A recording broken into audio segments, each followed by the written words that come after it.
Le vélodrome sentait exactement la même chose, ce mélange de vieilles sueurs, de cire à parquet et de regrets adolescents qui semblait imprégné à jamais dans les murs du lycée de Belleville. Samuel Dubois se tenait dans l'embrasure de la porte, ajustant son simple blazer noir. Et pendant un instant, il eut de nouveau 17 ans, effrayé, seul, l'enfant dont tout le monde oubliait l'existence jusqu'à ce qu'ils aient un besoin de quelqu'un pour rire. Mais c'était il y a 5 ans. 5 ans qu'il avait traversé cette même scène pour recevoir un diplôme, tandis que sa mère l'acclamait depuis les gradins, la seule voix dans une mer de silence. 5 ans que Thomas Leroy l'avait poussé contre un casier si fort que ça lui avait laissé une échymose sur l'omoplate pendant des semaines. 5 ans que Clara Fournier avait lancé cette rumeur selon laquelle il vivait dans sa voiture, juste parce qu'elle l'avait vu attendre sa mère après son 2e travail. Ce soir, cependant, c'était différent. Ce soir, Samuel Dubois valait plus d'argent que toutes les personnes réunies dans cette salle, et il n'en avait aucune idée. L'invitation était arrivée 2 semaines auparavant, transférée à une vieille adresse e-mail qu'il avait oublié posséder. Retrouvailles des anciens du lycée de Belleville promotion 2019. Venez célébrer le chemin parcouru. L'ironie ne lui échappa pas. Clara Fournier l'avait signée en tant que coordinatrice des retrouvailles. Probablement la même Clara qui avait fait de sa première année de lycée un enfer, juste parce qu'elle le pouvait. Il avait failli la supprimer. Presque. Mais quelque chose le fit hésiter. Le fit penser à cet enfant de 17 ans effrayé qui déjeunait seul dans la salle informatique. Cet enfant méritait de voir la fin de cette histoire. En entrant dans le gymnase décoré de guirlandes bon marché et de tables empruntées, Samuel sentit ce nœud familier dans son estomac, celui qui apparaissait chaque matin avant la première heure, chaque fois qu'il devait passer devant le casier de Thomas, chaque fois que Clara le regardait comme s'il était invisible. Mais ce soir, il n'était plus cet enfant effrayé. L'histoire avait commencé en seconde. Samuel avait été transféré au lycée de Belleville lorsque sa mère avait trouvé un emploi de femme de ménage dans le quartier plus chic de la ville. Cela signifiait un trajet plus long, loin de leur quartier, mais elle voulait de meilleures opportunités pour lui.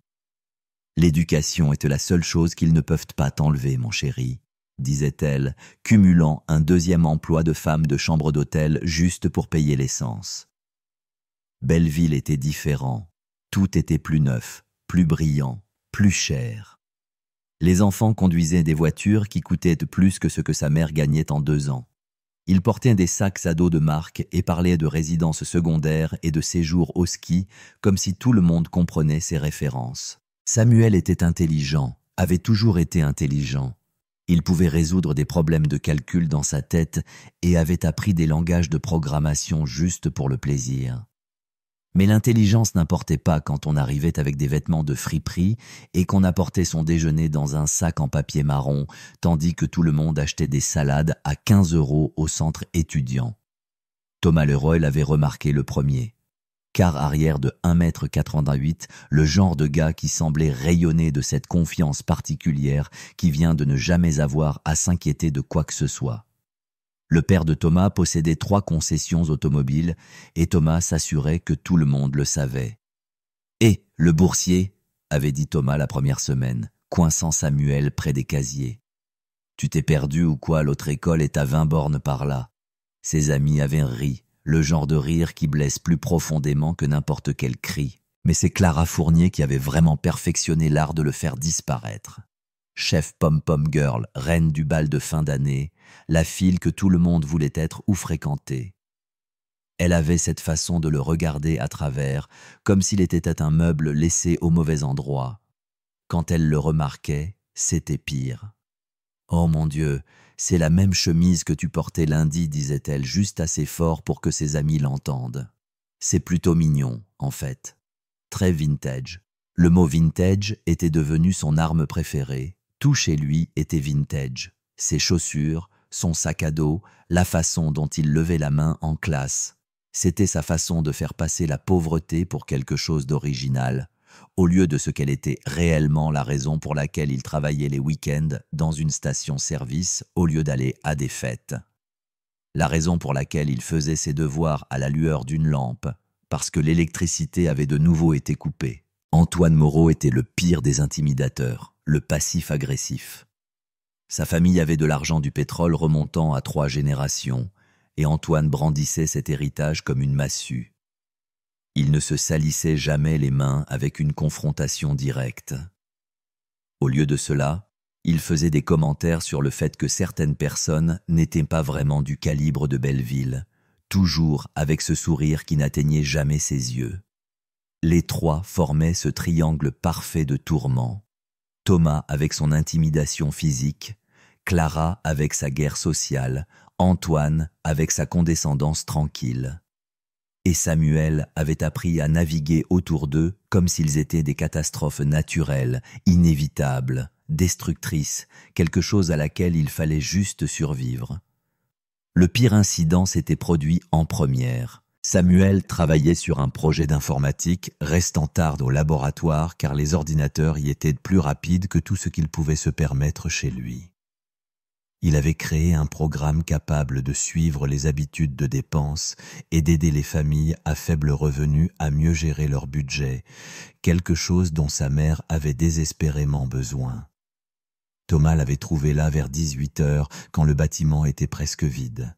« Regardez ce que nous avons ici », avait dit Thomas, sa voix résonnant dans le couloir vide. « Toujours en train de jouer avec tes petits jouets. » Samuel avait essayé de sauvegarder son travail, d'emballer tranquillement ses affaires, mais Thomas était de mauvaise humeur. Peut-être avait-il eu un mauvais entraînement. Peut-être son père l'avait-il encore engueulé à propos de ses notes. Peu importait. Ce qui importait, c'est que Samuel était seul, une cible facile. « Je te parle », Thomas avait saisi l'épaule de Samuel, le faisant pivoter. « Tu crois que tu es meilleur que nous avec tes petites astuces informatiques ?»« J'essaie juste de finir mon projet », avait dit Samuel calmement, comme sa mère lui avait appris. « Ne te rends pas plus grande cible, ne leur donne pas plus de munitions. » Mais cela n'avait fait qu'irriter Thomas. « Tu sais quel est ton problème. Tu penses que cet endroit te doit quelque chose. Tu penses que parce que tu es ici par charité, nous devons tous faire semblant que tu as ta place. » La poussée vint sans avertissement, assez forte pour envoyer Samuel trébucher en arrière contre les casiers, son ordinateur portable claquant au sol. L'écran se fissura, étendant des toiles d'araignée sur son projet de fin d'études. « Oups », avait dit Thomas, sans la moindre trace de regret. « Faudra être plus prudent avec le matériel des autres. » Cet ordinateur portable avait coûté à Samuel 3 mois de salaire de station-service. Sa mère avait économisé pendant 2 mois juste pour l'aider à l'acheter. Et maintenant, il était cassé parce que Thomas Leroy passait une mauvaise journée. Samuel ne l'avait jamais signalé. Qui l'aurait cru, Thomas était un athlète vedette avec un dossier impeccable. Samuel n'était que le boursier qui avait probablement cassé son propre ordinateur et cherché quelqu'un à blâmer. Mais cette nuit-là, assis dans la voiture de sa mère avec l'ordinateur portable cassé dans les mains, quelque chose s'était cristallisé en lui. Pas de la colère. La colère était trop petite pour ce qu'il ressentait. De la détermination, froide, claire, imparable détermination. Un jour, s'était-il murmuré tandis que sa mère les ramenait à leur appartement d'une chambre. Un jour, ils verront. Ce un jour avait commencé dès l'obtention de son diplôme. Alors que ses camarades de classe publiaient des photos de fête de la semaine de fin d'études à Cabot, Samuel travaillait des doubles quarts et postulait à un collège communautaire. Non pas qu'il ne pouvait pas entrer dans une école de 4 ans, ses notes étaient imparfaites, mais parce que le collège communautaire était ce qu'il pouvait se permettre. Il étudiait le commerce et l'informatique, gardait la tête basse, continuait à travailler. Tandis que Thomas jouait au football universitaire dans une école de second rang, les donations de son père l'avaient aidé à y entrer, tandis que Clara poursuivait une carrière d'influenceuse qui ne décollait jamais vraiment. Tandis qu'Antoine parcourait l'école de commerce sur le nom de sa famille, Samuel construisait quelque chose. Cela avait commencé avec ce même programme de budgétisation sur lequel il travaillait lorsque Thomas avait détruit son ordinateur portable. Samuel l'avait reconstruit de mémoire, l'avait rendu meilleur, plus intelligent. Il l'avait appelé Flumonnaie ou cash flow, un terme d'usage courant pour désigner les flux de trésorerie en entreprise. Une application simple qui aidait les gens à suivre leurs dépenses, à trouver des opportunités d'épargne, à constituer des fonds d'urgence. Rien de révolutionnaire, juste des outils pratiques pour des gens comme sa mère. La première version était rudimentaire, tenue ensemble par la détermination et la caféine.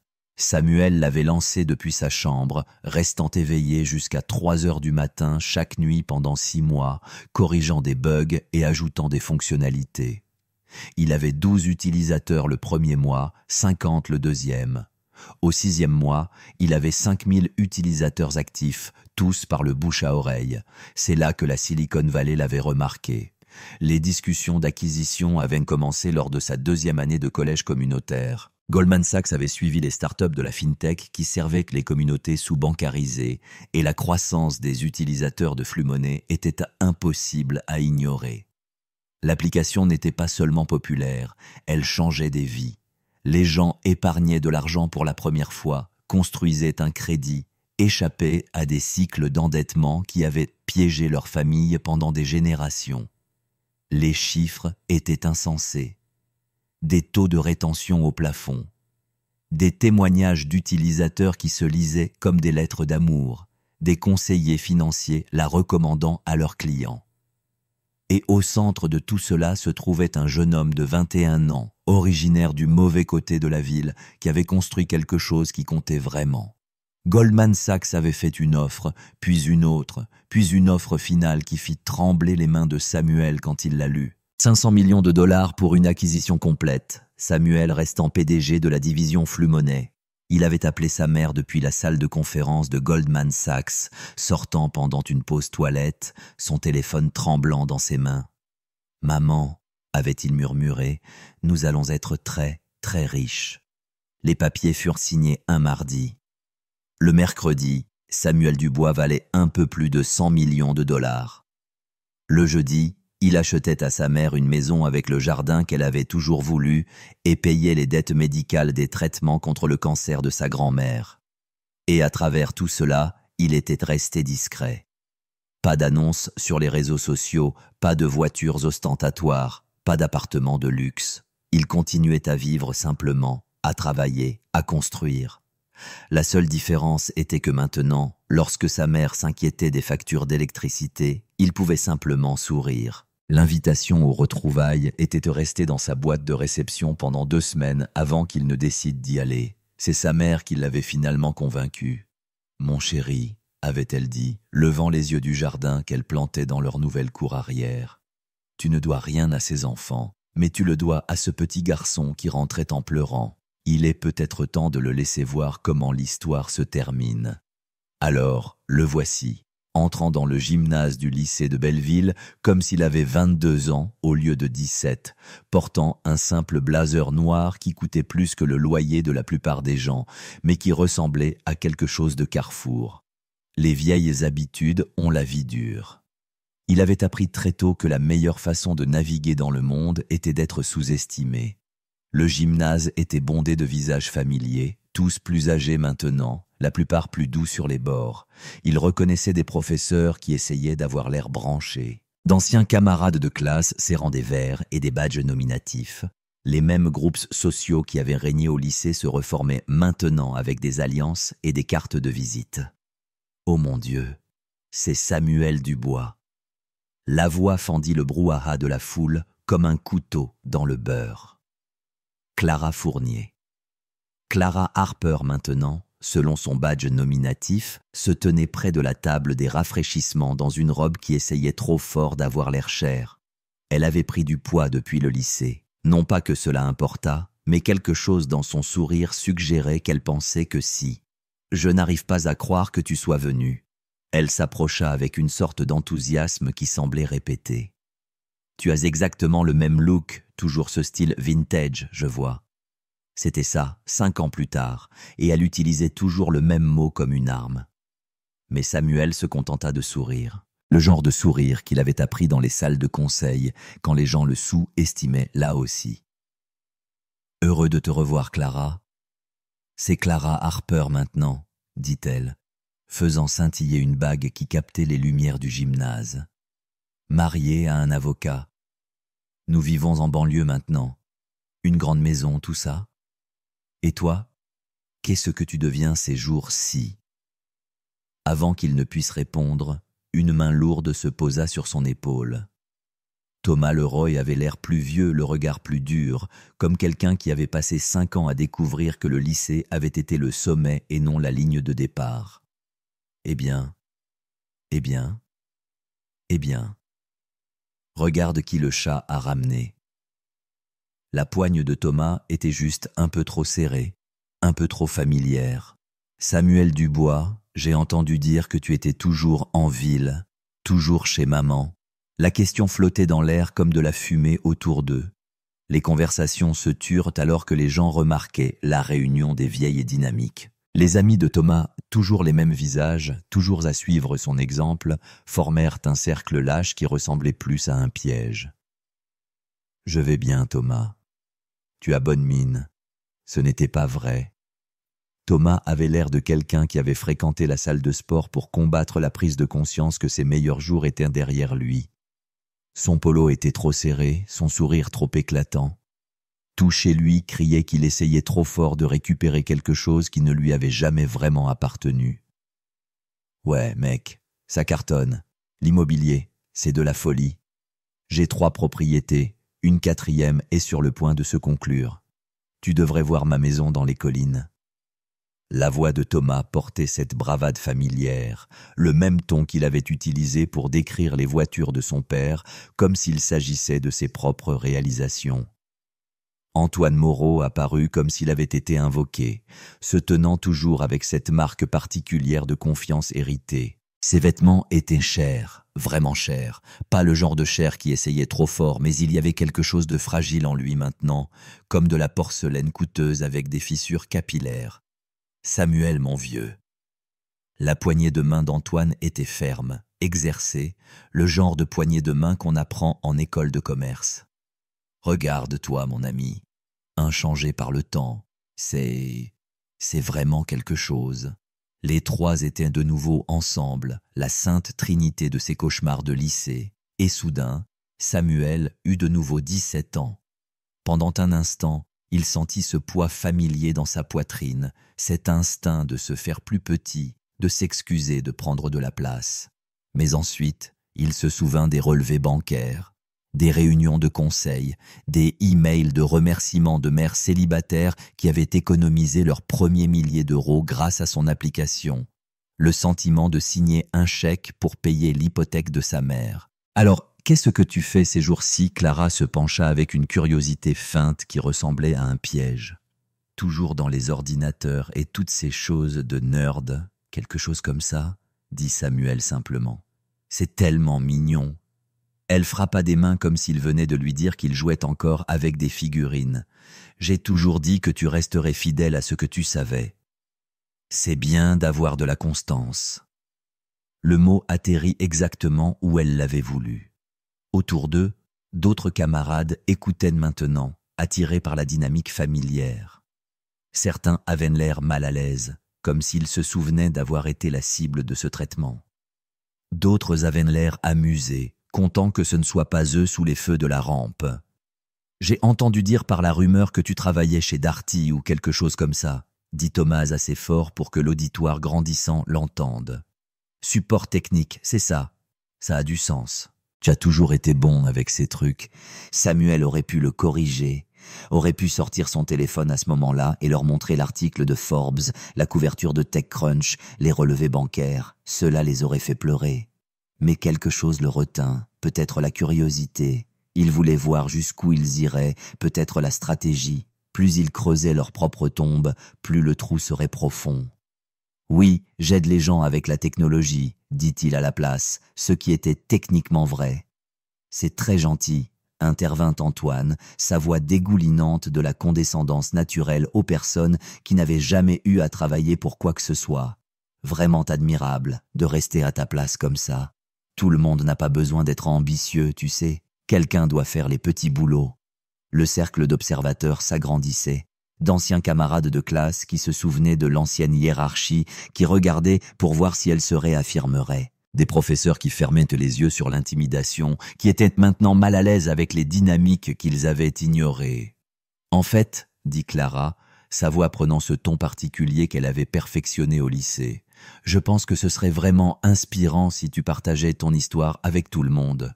Je veux dire, nous parlons tous de nos carrières et de nos réussites, mais ce serait tellement rafraîchissant d'entendre quelqu'un qui est juste content de sa situation. Elle fit sonner content comme une maladie. Tu sais quoi? C'est une excellente idée, intervint Thomas, sa voix devenant plus forte, plus animée. Clara, tu gères toujours cette chose, n'est-ce pas? Tu devrais le faire monter sur scène pour parler. Montrer à tout le monde que la réussite ne se résume pas à l'argent et aux titres fantaisistes. Parfois, il s'agit de trouver sa place et d'y rester. La suggestion se propagea dans la foule comme une pierre dans l'eau. Certaines personnes semblaient excitées par la perspective du drame. D'autres avaient l'air mal à l'aise, comme s'ils sentaient où cela allait, mais ne savaient pas comment l'arrêter. Clara se dirigeait déjà vers la scène improvisée où le DJ avait installé son équipement. « Excusez-moi, excusez-moi !» cria-t-il, agitant les mains pour attirer l'attention de tous. « Désolé d'interrompre, mais nous avons une surprise spéciale. Nous allons entendre certains de nos camarades nous parler de leur parcours depuis l'obtention du diplôme. » La musique s'arrêta. Les conversations moururent. Tous les regards se tournèrent vers l'avant du gymnase où Clara se tenait avec un microphone sans fil, son sourire assez éclatant pour éclairer le bâtiment. « Nous avons entendu des camarades très brillants ce soir, continua-t-il, sa voix portant cette projection de pom-pom girl qui pouvait atteindre le fond de n'importe quelle foule. Mais je pense qu'il est important de se souvenir que le succès se présente sous toutes les formes et toutes les tailles.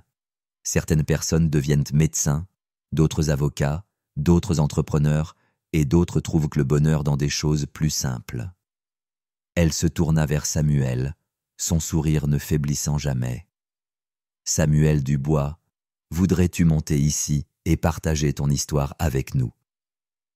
Je pense que ce serait vraiment inspirant d'entendre parler de la satisfaction dans des circonstances modestes. » Le gymnase devint silencieux, à l'exception du ronronnement de l'ancien système de climatisation.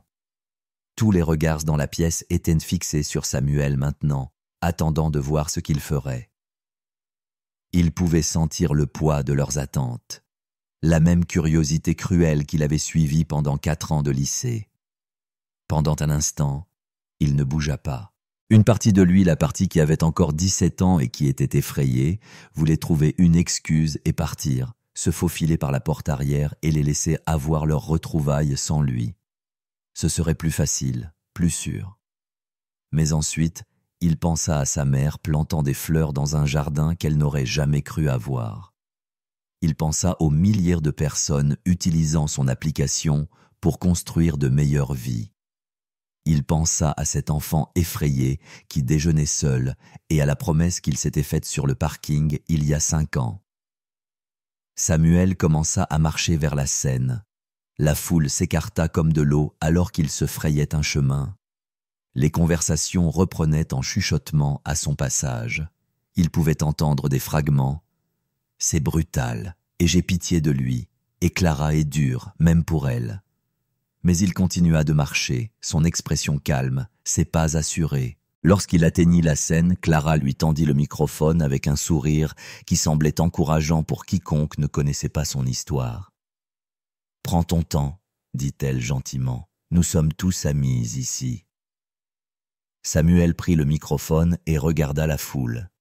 Des visages de son passé le regardaient, certains curieux, certains mal à l'aise, certains se souvenant à peine qui il était ou pourquoi cela importait. Au fond, il pouvait voir des professeurs de ses anciennes classes, y compris Madame Dubois, qui enseignait l'informatique avancée et avait toujours cru en lui. Il s'éclaircit la gorge et parla dans le microphone. « Merci Clara, c'est bon de vous revoir tous. » Sa voix était stable, calme, le même ton qu'il utilisait lors des réunions de conseil quand les enjeux étaient les plus élevés. « C'est drôle d'être de retour ici. Cet endroit contient beaucoup de souvenirs. Quelques personnes hochèrent poliment la tête. D'autres vérifièrent leur téléphone, déjà ennuyés par ce qu'ils supposaient être un discours maladroit de l'enfant qui n'avait jamais vraiment trouvé sa place. Je pensais à ce que je devais dire ce soir et j'ai réalisé que je devrais probablement vous dire la vérité sur ce que j'ai fait depuis l'obtention de mon diplôme. Il marqua une pause, laissant les mots s'installer, parce que certains d'entre vous semblaient avoir des idées intéressantes sur ma vie. Cela attira leur attention. Les conversations s'arrêtèrent, les téléphones se baissèrent. Même le barman dans le coin fit une pause à mi-chemin pour écouter. Vous voyez, j'ai bien travaillé dans la technologie après le lycée et j'ai aidé les gens avec leurs problèmes. Il regarda directement Thomas, qui se tenait près de l'avant, les bras croisés, ce sourire familier jouant sur ses lèvres. J'ai créé une application appelée Flux Monnaie. Certains d'entre vous en ont peut-être entendu parler. Quelques têtes se tournèrent alors que les gens sortaient à leur téléphone, mais Samuel continua de parler. Cela a commencé comme un projet sur lequel je travaillais ici, en fait, juste ici, dans le laboratoire informatique en terminale. C'était ce petit programme pour aider les gens à suivre leurs dépenses, à constituer des économies, à sortir de l'endettement. Rien de fantaisiste, juste des outils pratiques pour les gens qui en avaient besoin. Dans la foule, il vit la reconnaissance naître sur quelques visages. Madame Dubois souriait maintenant, se souvenant de l'étudiant enthousiaste qui restait après les cours pour travailler sur des projets de programmation. Quoi qu'il en soit, l'application a plutôt bien marché. Les gens l'ont aimée. Elle les a aidés à économiser de l'argent, à bâtir un crédit, à planifier l'avenir. Le bouche à oreille s'est répandu, l'utilisation a augmenté et finalement, quelques entreprises l'ont remarqué. La voix de Samuel resta conversationnelle, comme s'il discutait avec des amis autour d'un café au lieu de s'adresser à une salle pleine de gens qu'il avait traités comme un invisible pendant des années. L'année dernière, Goldman Sachs a acquis Flux Monnaie pour 500 millions de dollars. Les mots restèrent suspendus dans l'air comme une bombe qui n'avait pas encore explosé. Les gens clignèrent des yeux, traitant l'information, ne croyant pas tout à fait ce qu'ils avaient entendu. Quelqu'un au fond de la salle murmura « Quoi assez fort pour que tout le monde l'entende ?»« Je suis resté PDG de la division Flux Monnaie », continua Samuel, sa voix toujours stable, toujours calme. L'application compte maintenant plus de 2 millions d'utilisateurs actifs. Nous avons aidé les gens à économiser collectivement plus de 3 milliards de dollars et ma valeur nette personnelle, puisque Clara semblait curieuse de ma situation, est d'un peu plus de 100 millions de dollars. Le silence qui suivit était différent d'avant. Ce n'était pas le calme expectant d'un public attendant un divertissement. C'était le silence stupéfait de personnes dont la vision du monde venait d'être complètement chamboulée. Quelqu'un laissa tomber un verre. Le bruit de sa brisure sur le sol du gymnase fut le seul son dans la pièce. Le sourire narquois de Thomas avait disparu. Son visage était devenu pâle. Sa bouche légèrement ouverte comme s'il essayait de parler, mais ne trouvait pas les mots. À côté de lui, Antoine avait l'air d'avoir reçu un coup de poing dans l'estomac, son calme coûteux se fissurant comme de la glace dans de l'eau chaude. Mais c'est la réaction de Clara qui fut la plus dramatique. Le microphone qu'elle tenait en réserve lui glissa des doigts, un Larsen strident retentissant dans les haut-parleurs avant que quelqu'un ne coupe rapidement le système de sonorisation. Son visage passa par des émotions, confusion, incrédulité, embarras, peur, comme quelqu'un changeant frénétiquement de chaîne. « Maintenant », dit Samuel, sa voix portant clairement à travers le gymnase silencieux. « Je veux être clair sur quelque chose. Je ne suis pas venu ici ce soir pour embarrasser qui que ce soit. Je suis venu parce qu'une femme très sage m'a dit que parfois, il faut laisser l'histoire se terminer d'elle-même. » Il regarda la foule, établissant un contact visuel avec des visages qu'il avait ignorés, s'était moqué de lui, l'avait fait se sentir invisible pendant 4 ans. Vous voyez, ce qui est drôle avec le succès, c'est qu'il ne se soucie pas des hiérarchies du lycée. Il ne se soucie pas si vous étiez populaire, ou si vous aviez les bons vêtements, ou si votre père possédait des concessions automobiles. Ses yeux trouvèrent Thomas dans la foule. Le succès se soucie de la vision. Il se soucie de la persévérance. Il se soucie de résoudre de vrais problèmes pour de vraies personnes. La foule était toujours figée, mais Samuel pouvait voir des téléphones sortir maintenant, des gens cherchant frénétiquement son nom sur Google, cherchant une confirmation de ce qui semblait impossible. Flumoney n'a pas été construit dans un bureau luxueux ou avec du capital risque ou de l'argent de famille, continua-t-il. Il a été construit dans l'appartement de ma mère sur un ordinateur portable que j'ai mis 3 mois à acheter, en travaillant nuits et week-ends pendant que j'allais au collège communautaire. Il a été construit par quelqu'un que vous traitiez de bizarre et de vintage et à qui vous disiez qu'il ne ferait jamais rien. Chaque mot atterrissait comme un coup physique.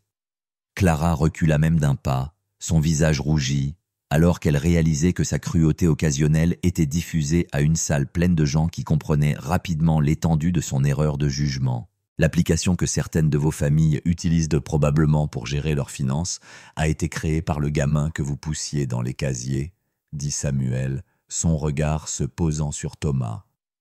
L'entreprise qui a aidé des millions de personnes à améliorer leur vie a été fondée par quelqu'un que vous pensiez appartenir à Darty. À présent, les recherches Google confirmaient tout. Des murmures excités se propageaient dans la foule alors que les gens trouvaient des articles, des photos, des interviews Forbes, TechCrunch, Wall Street Journal, tous présentant le même visage qui se tenait calmement sur la scène de leur lycée, détruisant toutes les hypothèses qu'ils avaient faites sur le fonctionnement du monde. « Putain !» murmura quelqu'un assez fort pour que tout le monde l'entende. « Il vaut en fait plus que nous tous réunis. » Cela sembla briser le sort. Soudain, tout le monde parlait en même temps, un chaos de voix essayant de comprendre ce qu'ils venaient d'apprendre. Certaines personnes sortaient des articles de presse et les partageaient avec leurs voisins. D'autres regardaient Samuel comme s'il était une personne complètement différente de celle dont ils se souvenaient. Mais les 3 personnes qui avaient orchestré cette humiliation étaient remarquablement silencieuses.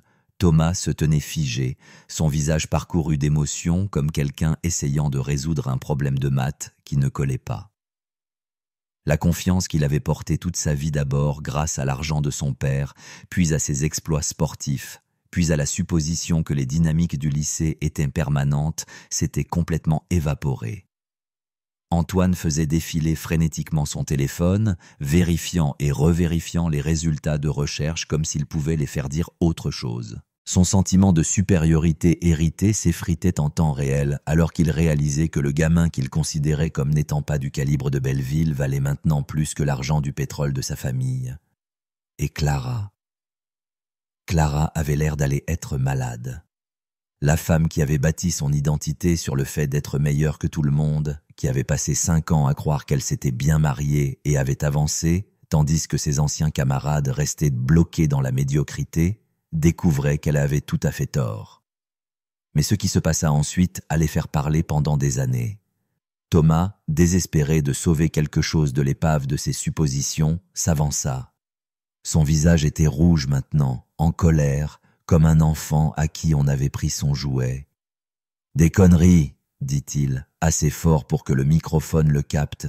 « Tout ça, c'est... Tu inventes tout ça. » La foule se tourna pour le regarder, choquée par l'explosion. Même sans le microphone, sa voix porta à travers le gymnase silencieux. « Tu penses que tu peux juste venir ici et nous mentir? Inventer une histoire sur le fait d'être riche. Nous savons qui tu es, Samuel. Nous savons d'où tu viens. » Thomas marchait vers la scène maintenant, ses mouvements agressifs, déterminés. « Tu es le même perdant que tu as toujours été. Le même gamin bizarre qui déjeunait seul.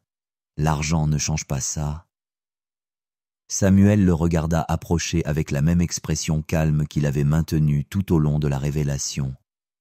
Mais quelque chose dans sa posture changea légèrement, un redressement subtil que les gens qui le connaissaient en affaires auraient reconnu comme un signe avant-coureur.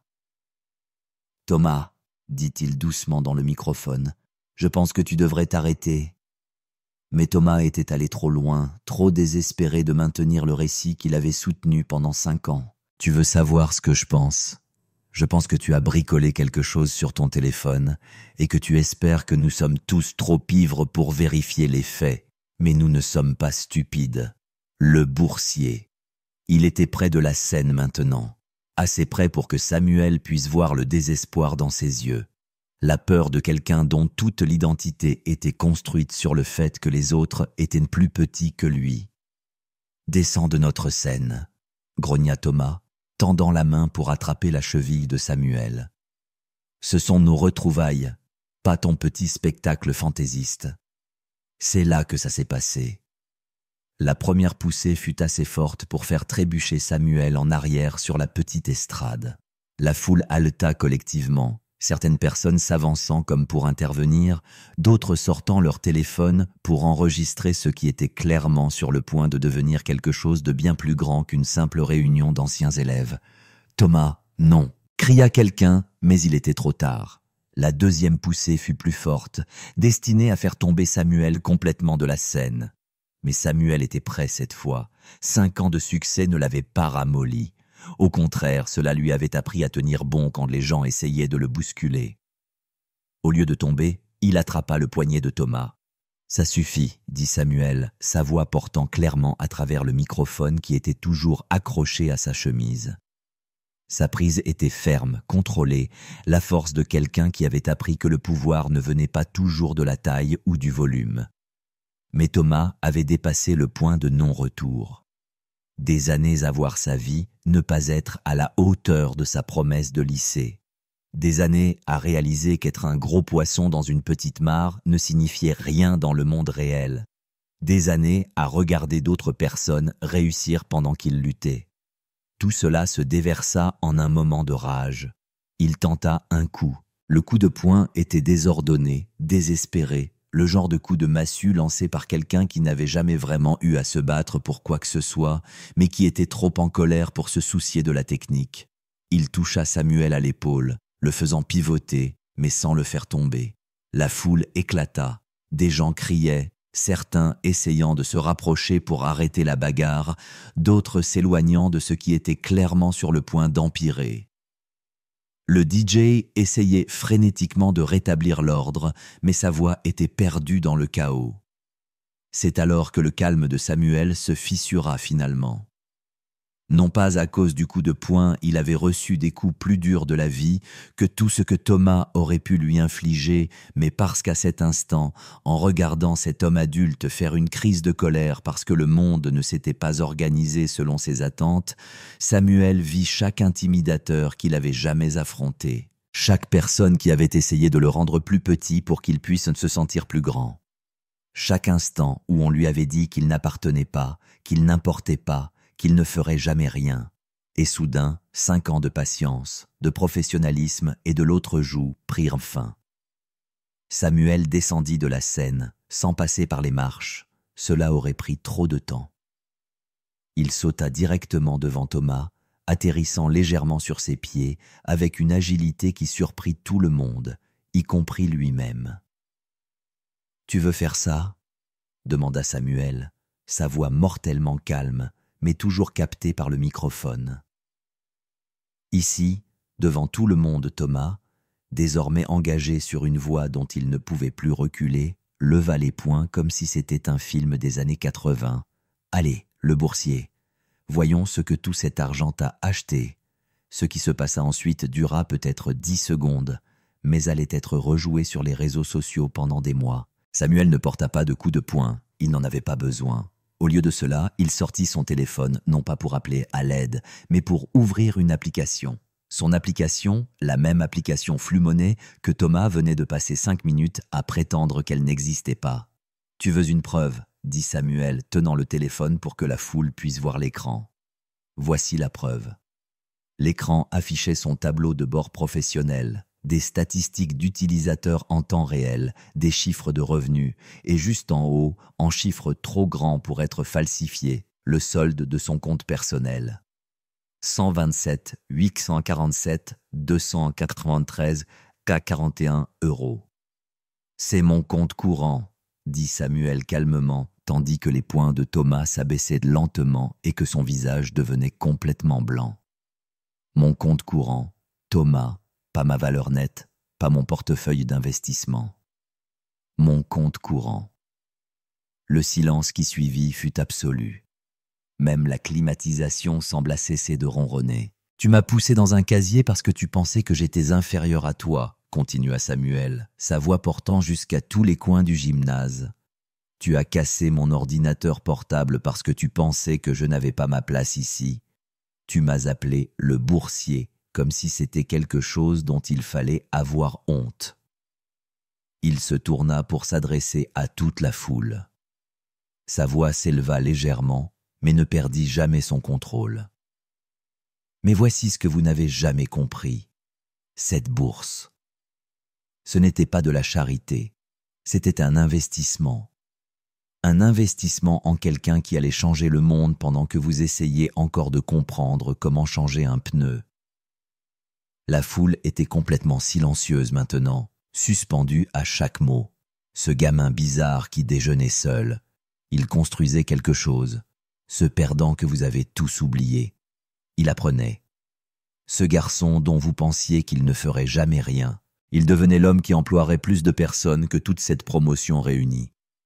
Samuel regarda directement Clara, qui se tenait figée près de la table des rafraîchissements comme si quelqu'un l'avait transformée en pierre. Tu m'as appelé vintage comme si c'était une insulte. Comme si être différent était quelque chose dont il fallait avoir honte. Mais la différence, c'est ce qui change le monde. La différence, c'est ce qui résout des problèmes que personne d'autre n'avait pensé à résoudre. La différence, c'est ce qui transforme un gamin fauché du mauvais côté de la ville en quelqu'un qui peut faire un chèque pour plus d'argent que tu n'enverras en 10 vies. Il se retourna vers Thomas, qui semblait sur le point de s'évanouir. « Et toi ?» dit Samuel, sa voix douce mais portant clairement à travers le microphone. « Tu pensais que me bousculer te rendait fort. Tu pensais que me faire sentir petit te rendait grand. Mais la force ne réside pas dans ceux que tu peux blesser. Elle réside dans ceux que tu peux aider. Et la seule personne que tu aies jamais aidée, c'est toi-même. » Les conséquences furent rapides et brutales. En quelques minutes, les téléphones vibraient avec les résultats de recherche Google confirmant chaque affirmation impossible. Article de Forbes, interview de TechCrunch, dépôt auprès de la SEC montrant l'acquisition par Goldman Sachs, profil LinkedIn, vidéo YouTube de Samuel s'exprimant lors de conférences technologiques. Tout était réel. Chaque euro impossible, chaque réalisation incroyable. Le gamin bizarre qu'ils avaient oublié était devenu l'un des entrepreneurs les plus prospères de leur génération, et il venait de passer 20 minutes à essayer de l'humilier à leur retrouvaille de lycée. Thomas se tenait au milieu du gymnase, l'air d'un homme qui venait de voir sa maison brûler. La confrontation physique qu'il avait déclenchée avait échoué si spectaculairement que les gens sortaient déjà leur téléphone pour enregistrer sa réaction. Sa tentative de discréditer Samuel avait au lieu de cela fourni la confirmation la plus dramatique possible de son erreur sur tout. Clara chuchotait frénétiquement à son mari, un homme mince en costume coûteux qui semblait essayer de calculer combien d'heures facturables il faudrait pour gagner ce que Samuel gagnait en intérêt chaque jour. Toute sa présence sur les réseaux sociaux était bâtie sur son style de vie réussi, et elle réalisait qu'elle venait de s'humilier publiquement devant quelqu'un qui pouvait acheter sa maison de banlieue de rêve avec de la monnaie de poche. Antoine était devenu complètement pâle, faisant défiler article après article sur le succès de Samuel. L'argent du pétrole de sa famille lui avait donné une vie entière à regarder les autres de haut, mais le pétrole était une vieille richesse, une richesse héritée. Ce que Samuel avait bâti était l'argent de la nouvelle économie, le genre qui éclipsait les fortunes familiales traditionnelles et les faisait paraître désuètes en comparaison. Mais la réaction de la foule raconta vraiment l'histoire. Madame Dubois, la professeure d'informatique, pleurait ouvertement. Elle se fraya un chemin à travers la foule jusqu'à l'avant, son visage rayonnant de fierté. « Je le savais, dit-elle, assez fort pour que tout le monde l'entende. Je savais que tu étais spécial. Ce projet que tu m'as montré en terminale, je t'ai dit qu'il pouvait changer le monde. » D'autres personnes commencèrent également à s'avancer. Des camarades de classe qui étaient restés silencieux pendant l'intimidation, qui s'étaient sentis coupables de ne pas avoir parlé, qui avaient regardé de côté tandis que 3 personnes rendaient la vie d'un enfant infernale. « Samuel, Je suis tellement désolée, dit Maria Santos, une fille qui avait été assise derrière lui en calcul. J'aurais dû dire quelque chose. Nous aurions tous dû dire quelque chose. Mec, j'ai toujours pensé que tu étais cool, ajouta David Kim, quelqu'un qui lui avait à peine parlé au lycée, mais qui était maintenant désespéré d'être associé au succès. On devrait prendre un café un jour. Je travaille moi-même sur une start-up. Les excuses et les tentatives de réseautage arrivèrent par vagues, mais Samuel les entendit à peine. Il observait les 3 personnes qui avaient fait de son adolescence un cauchemar, les voyant affronter la réalité qu'il s'était si fondamentalement trompé sur tout. Thomas fut le premier à craquer complètement. « Samuel, mon vieux, Sa voix était tremblante, désespérée. « Écoute, nous étions des enfants, tu sais, des trucs de lycée. Nous étions tous juste... Je veux dire... Je traversais des choses avec mon père et la pression. Je n'ai jamais voulu. » Il divaguait maintenant, la sueur perlait sur son front, alors qu'il réalisait que tout le monde dans la salle enregistrait ce moment. Son entreprise immobilière était en difficulté, l'était depuis 2 ans, et maintenant, il s'humiliait publiquement devant quelqu'un qui pouvait acheter et vendre toute son opération sans y penser. « Je plaisantais juste ce soir, » continua Thomas, sa voix devenant plus aiguë. « Tu me connais, je suis un blagueur, je ne voulais rien dire de mal. On est cool, n'est-ce pas? On a toujours été cool. » Le désespoir était pénible à regarder. C'était un homme qui avait bâti toute son identité sur le fait d'être meilleur que les autres, et cette identité s'effondrait en temps réel. Clara tenta une approche différente. Elle lissa sa robe, arrangea ses cheveux et s'approcha avec ce qu'elle pensait probablement être un sourire charmant. « Samuel, chéri, » dit-elle, sa voix prenant le ton sucré qu'elle avait utilisé pour livrer ses insultes les plus cruelles au lycée. « Tout cela est juste tellement incroyable.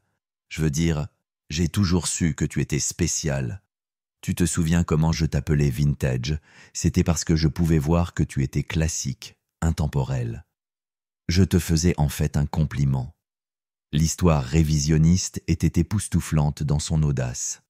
Elle essayait littéralement de réécrire 15 ans de mémoire en temps réel, espérant que tout le monde oublierait ce qu'ils avaient vu quelques minutes auparavant. Et honnêtement, continua-t-elle, se rapprochant comme s'ils étaient de vieux amis qui se retrouvaient, je pense que tout cela est juste parfait. Tu sais, mon mari est en droit des affaires et je suis sûr qu'il adorerait te rencontrer. Peut-être pourrions-nous dîner ensemble un jour. Je connais de super endroits. La transformation était complète. La femme qui avait passé 5 ans à supposer qu'elle avait plus de succès que tout le monde de son lycée essayait maintenant désespérément de s'accrocher à un succès réel. Sa vie digne d'Instagram semblait soudain petite et creuse comparée à quelqu'un qui changeait le monde. La tentative de gestion des dégâts d'Antoine fut peut-être la plus pathétique de toutes. « Tu sais, j'ai toujours respecté ton éthique de travail, » dit-il, essayant d'avoir l'air désinvolte alors que ses mains tremblaient. « Ce truc d'autodidacte est vraiment inspirant. Je veux dire, ma famille est aussi dans les affaires, évidemment. Mais il y a quelque chose à dire sur le fait de construire soi-même. » Il essayait de trouver un terrain d'entente, essayant de se positionner comme un père au lieu de ce qu'il était vraiment, quelqu'un dont la seule réussite était d'être né dans la bonne famille. Sa condescendance d'avant s'était complètement évaporée, remplacée par le genre de réseautage désespéré qui se produit lorsque les gens réalisent qu'ils parlent à quelqu'un qui compte vraiment. « En fait, » continua Antoine, sortant son téléphone, « je devrais avoir tes coordonnées. Je travaille sur des opportunités d'investissement qui pourraient t'intéresser. Rien d'énorme, juste quelques entreprises pétrolières et gazières qui pourraient être très rentables pour quelqu'un avec ton genre de capital. » Samuel observa tout cela avec un mélange d'étonnement et de dégoût. C'étaient des adultes, des gens avec des hypothèques, des mariages et des responsabilités, et ils se comportaient comme des enfants pris en flagrant délit de mensonge. La cruauté désinvolte qu'ils lui avaient montrée était remplacée par des tentatives tout aussi désinvoltes de profiter de son succès, comme si les 20 dernières minutes n'avaient jamais eu lieu. Mais c'est la réaction de la foule qui fit vraiment comprendre à quel point la dynamique de pouvoir avait complètement changé. Des gens qui avaient ignoré Samuel au lycée étaient maintenant suspendus à ses lèvres. D'anciens camarades de classe qui avaient ri des blagues de Clara la regardaient maintenant avec embarras et dégoût. La tentative de Thomas de déclencher une bagarre était partagée sur les réseaux sociaux avec des légendes comme « Imagine être aussi mal renseigné sur quelqu'un » et « Quand vouloir rester authentique tourne mal ». Les retrouvailles étaient devenues quelque chose d'entièrement différent. Ce qui était censé être une célébration du chemin parcouru par chacun s'était transformé en une leçon magistrale sur la façon dont les suppositions sur le succès et la valeur pouvaient être complètement erronées. Samuel s'avança finalement, sa voix calme et claire. « Je veux dire quelque chose à tout le monde ici, » dit-il, et la salle redevint silencieuse. Ce soir était censé être une occasion de renouer, de célébrer le chemin parcouru par chacun, et d'une certaine manière, je pense que nous l'avons fait. Il regarda autour de la pièce, établissant un contact visuel avec des personnes qui traitaient encore ce qu'elles avaient vu. Certains d'entre vous ont été gentils avec moi ce soir. Certains d'entre vous se sont excusés pour des choses qui se sont passées quand nous étions adolescents. J'apprécie cela, et je veux que vous sachiez que je ne suis pas rancunier. Nous cherchions tous qui nous étions à l'époque. Son regard se posa sur Clara, Thomas et Antoine. Mais certains d'entre vous n'ont rien appris du tout. Vous êtes toujours les mêmes personnes qui pensent que votre valeur vient du fait de rabaisser les autres. Vous fonctionnez toujours sous l'hypothèse que le succès est un jeu à somme nulle, que la réussite de quelqu'un d'autre menace votre propre valeur. Le silence était assourdissant. Je ne suis pas venu ici ce soir pour embarrasser qui que ce soit. Je suis venu parce que ma mère m'a dit que parfois, il faut laisser l'histoire se terminer d'elle-même, et je pense que c'est le cas. Il marqua une pause, regardant directement Thomas. « Thomas, tu m'as demandé plus tôt si je vivais toujours chez maman. La réponse est non. Elle vit avec moi maintenant, dans une maison que je lui ai achetée avec le jardin qu'elle a toujours voulu. Elle n'a plus besoin de travailler 2 emplois. Elle n'a plus à s'inquiéter des factures d'électricité ou des dettes médicales ou de toutes les choses qui la tenaient éveillée la nuit quand j'étais au lycée. » Le visage de Thomas était complètement blanc. « Maintenant, Clara, tu m'as appelé vintage parce que tu pensais que c'était malin de faire passer la pauvreté pour quelque chose d'original. Mais tu sais ce qui est réellement vintage ? Juger les gens en fonction de leurs vêtements, ou de l'argent de leur famille, ou de leur capacité à s'intégrer dans ta définition étroite de ce à quoi ressemble le succès. » La bouche de Clara s'ouvrit et se referma comme si elle essayait de parler, mais aucun mot ne sortit. Et Antoine, la voix de Samuel était plus douce maintenant, presque triste. « Tu m'as dit que je n'étais pas du calibre de Belleville. Tu avais raison. Le calibre de Belleville signifie apparemment atteindre son apogée au lycée et passer le reste de sa vie à essayer de retrouver ce sentiment d'être meilleur que quelqu'un d'autre. » La foule était complètement immobile, comprenant qu'ils assistaient à quelque chose dont on parlerait pendant des années. « J'ai bâti quelque chose qui compte, » continua Samuel. « Pas seulement une entreprise, pas seulement de la richesse, mais quelque chose qui aide réellement les gens, quelque chose qui rend le monde un peu meilleur. » Ce gamin de 17 ans effrayé qui déjeunait seul. Il a grandi pour employer 2000 personnes et a aidé des millions de familles à construire de meilleures vies. Il descendit de la scène, marchant vers la sortie avec la même dignité calme qu'il avait maintenue tout au long de la soirée. « Profitez du reste de vos retrouvailles, » dit-il par-dessus son épaule. « Et la prochaine fois que vous rencontrerez quelqu'un de différent, quelqu'un qui ne s'intègre pas, quelqu'un dont vous pensez qu'il ne fera jamais rien, souvenez-vous de cette nuit. » Les portes du gymnase se refermèrent derrière lui avec un léger clic, laissant derrière elles une salle pleine de gens qui n'oublieraient jamais ce dont ils avaient été témoins. En quelques heures, des vidéos de la confrontation circulaient sur les réseaux sociaux. Le hashtag #retrouvailles Belleville était en tête des tendances sur Twitter. TikTok était inondé de vidéos de réaction. Les chaînes d'information locales reprenaient de l'histoire. Les retrouvailles qui étaient censées être un rassemblement privé d'anciens camarades de classe étaient devenues un moment viral qui capturait parfaitement quelque chose sur le succès, l'intimidation et le danger dessous, estimaient les gens. L'entreprise immobilière de Thomas s'effondra en moins d'1 mois, non pas à cause d'une action directe de Samuel, mais parce que son comportement aux retrouvailles avait été enregistré et partagé si largement que sa réputation fut détruite. Les clients ne voulaient pas travailler avec quelqu'un qui s'était publiquement humilié en attaquant un entrepreneur à succès lors de retrouvailles de lycée. La carrière d'influenceuse de Clara ne se remit jamais non plus. Sa tentative de se redéfinir comme quelqu'un qui avait toujours soutenu Samuel fut accueillie par des captures d'écran de ses anciens messages et des commentaires de personnes qui se souvenaient exactement comment elle l'avait traité. La dissonance cognitive entre sa marque de style de vie authentique et son vrai caractère révélé était trop forte pour que ses followers l'ignorent. Antoine réussit à éviter le pire des retombées, mais les liens commerciaux de sa famille semblèrent soudain moins importants dans un monde où des entrepreneurs de 23 ans pouvaient bâtir des entreprises de 100 millions depuis leur chambre.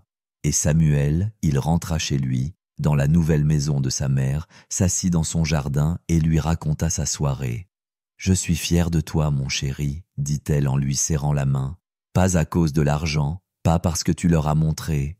Je suis fier parce que tu es resté fidèle à toi-même. J'ai failli craquer, admit-il. Quand Thomas m'a poussé, j'ai voulu... Mais tu ne l'as pas fait, l'interrompit-elle. Tu as fait quelque chose de mieux. Tu as laissé ton succès parler de lui-même. » 2 semaines plus tard, Samuel annonça une nouvelle initiative via Flux Money, un programme de bourse pour les étudiants défavorisés intéressés par la technologie et l'entrepreneuriat. Le premier bénéficiaire fut un jeune timide du même quartier où Samuel avait grandi, un jeune qui lui rappelait lui-même à 17 ans. La bourse était entièrement financée par la fondation Flux Money, mais Samuel s'assura qu'elle soit administrée par le lycée de Belleville. Chaque année, lorsqu'ils annonceraient le gagnant, ils devraient prononcer son nom et se souvenir du gamin qu'ils avaient sous-estimé. Parce que c'est ça le succès, le vrai succès, celui qui change des vies et construit des héritages. Il ne s'agit pas de prouver que tu es meilleur que les gens qui ont douté de toi. Il s'agit de devenir tellement plus que ce qu'ils n'auraient jamais imaginé possible que leur doute devient insignifiant. Le gamin bizarre qu'ils appelaient vintage était devenu intemporel. Le boursier qu'ils disaient ne jamais appartenir avait créé un endroit où il était nécessaire. Le perdant qu'ils pensaient ne ferait jamais rien avait bâti quelque chose qui leur survivrait à tous. Et quelque part dans une salle d'informatique du lycée de Belleville, il y a probablement un autre gamin timide qui déjeune seul, travaillant sur un projet qui pourrait changer le monde.